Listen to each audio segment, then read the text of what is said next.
Hello everyone, how are you doing? This is MD Tech here for another quick tutorial. In today's tutorial, I'm going to show you guys how to go about getting verified or the verification process for your TikTok account. So this should hopefully be a pretty straightforward process here, guys. And without further ado, let's go ahead and jump right into it. So all you have to do is open up your TikTok profile. If you're unsure how to get to this page, select the profile button in the bottom right, and then select the hamburger icon at the top right, left click on that, and select where it says Settings and Privacy. Underneath Account, select the Account button, and then there should be a verification button in here. Select that. And then at this point, you will have to go ahead and meet the verifications such as showing notability, entering account details, as well as basic requirements.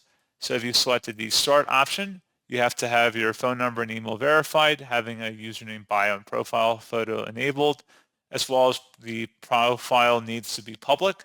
So pretty straightforward process on that. You would select Next and then follow along with the on-screen prompts, and that's all you'd have to do.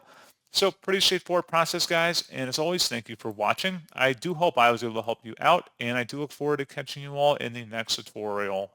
Goodbye.